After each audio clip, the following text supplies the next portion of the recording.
Itu adalah exercise untuk back to goal. Betul? Okey. Terlebih dahulu Kak Wan kenalkan diri. Nama Wani Izzah Ahmad, Business Partner pada Kanu Anwar. Kami dibimbing dalam penjagaan yang cukup hebat oleh dalam kendaraan Abang Jalil dan Bapak Jepang Satu Bukan. Okey. Dahulu saya bekerja sebagai seorang eksekutif di salah sebuah syarikat logistik di Penang. Sangat suka bekerja. Siapa yang suka bekerja? Angkat tangan. Wah, sama macam Kak Wan. Dan Kak Wan selalu pergi kerja semasa matahari keluar dan balik sewaktu bulan keluar.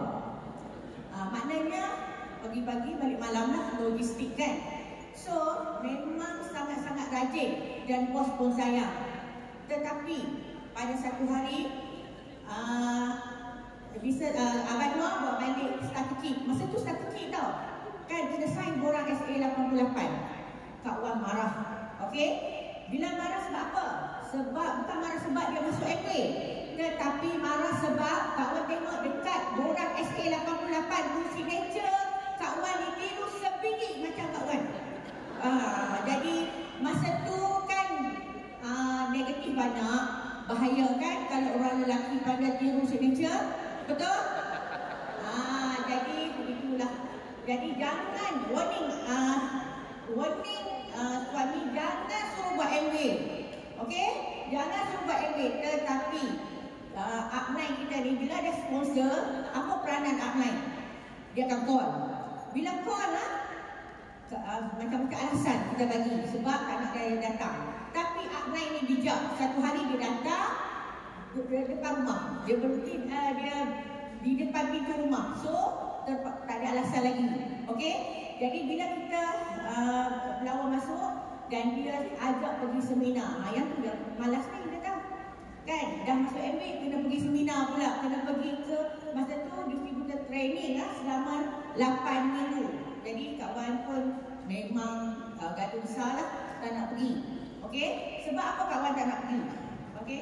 Tengok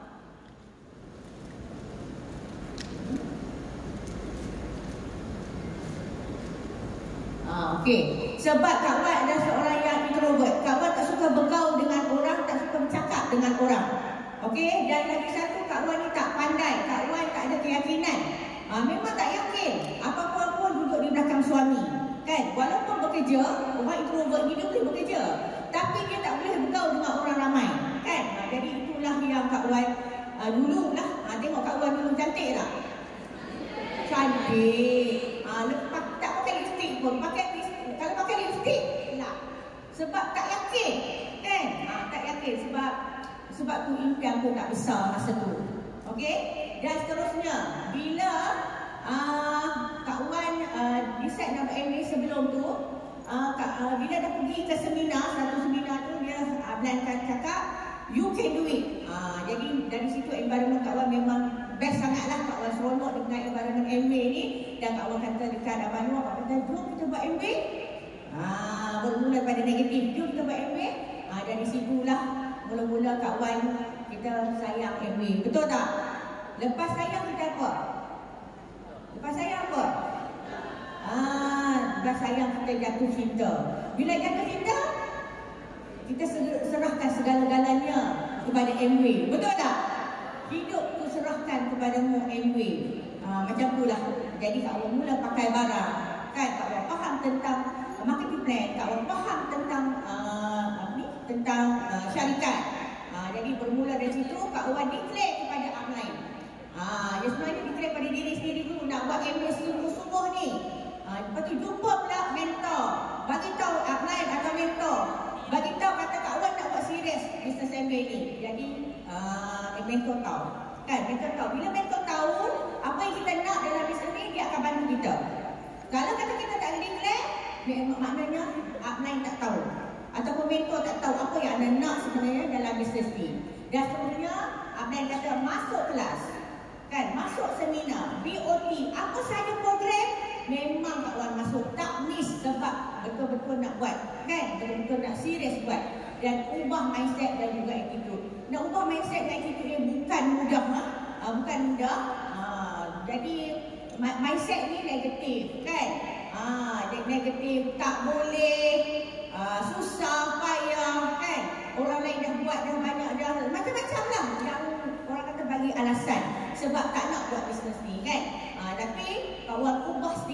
sedikit attitude daripada tak boleh kepada boleh. Negatif dan banyak sangat negatif tu tukar kepada semua positif. Walaupun susah, permulaannya agak susah, tetapi berusaha mencuba juga untuk ubah.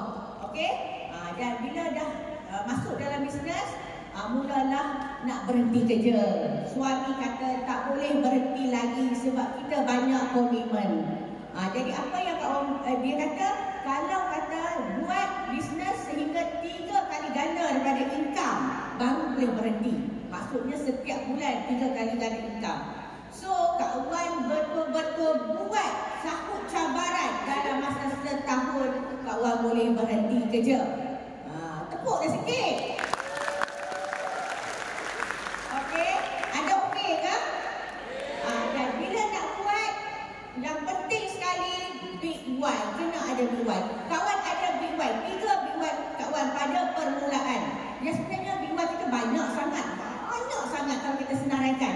Tetapi ambil yang paling, yang kata kita boleh buat, yang nak menolak kita buat.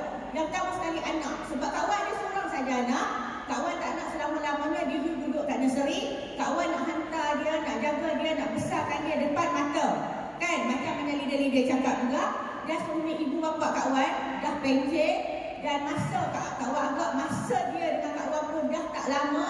Jadi kawan nak membahagiakan mereka walaupun kita tak dapat membalas jasa mereka kan. Tapi sekurang-kurangnya boleh mengembirakan kehidupan mereka. Dan seterusnya, big why kawan yang paling kuat sekali iaitu bebaskan suami dari bidang pekerjaan. Jadi kan, kawan dah pada tahun 2011 selepas kawan Emerald, kawan buat satu surat di dalam laptop. Kawan kata, okey, put the date bila you nak berhenti. Tulis tarikh sahaja. Jadi kawan berdoa siang dan malam. Tahun pertama tak jadi, tahun kedua tak jadi. Tahun ketiga, alhamdulillah dia balik. Dia kata, I'm free. Saya dah bebas daripada bidang pekerjaan. Yang tu kawan buat semasa tu kawan founders, masa kawan Emerald. Sebab tolonglah berhenti. Kawan cakap merayu-rayu dekat dia. Ada tak isteri yang sanggup merayu pada suami untuk berhenti kerja? Ada tak? Ada tak? Berani tak? Siapa berani? Lepas ni angkat tangan. Kawan berani sebab kawan nak buat diamond. Kalau satu kaki kawan agak lambat. Sebab apa tahu?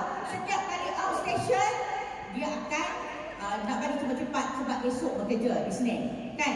Esok bekerja. Jadi kawan jadi macam terhad kepada kawan. Tolonglah berhenti, saya nak buat diamond. Dan alhamdulillah pada 2013 dia buat keputusan berhenti kerja dan 2014 kami capai diamond. Dan seterusnya apa yang kawan buat? Kawan keluar pada zon selesa. Kononnya selesa lah kan. Tetapi keluar daripada zon selesa maknanya keluar dari mana? Dari rumah. Keluar daripada mana? Keluar mana? Daripada depan TV itu, kan? TV itu yang mengganggu kan? Dan apa saja yang kita rasa kita buat sekarang ni bukan mudah. Tetapi percayalah, bila kita buat satu keputusan nak buat, insya-Allah boleh kita keluar daripada zon selesa. Dan plan your work and work with your plan. Apa yang kawan buat? Kawan dulu manual. Okey, dulu tak ada sistem, tak ada apa-apa. Jadi buat manual, tulis aktiviti harian, jadual harian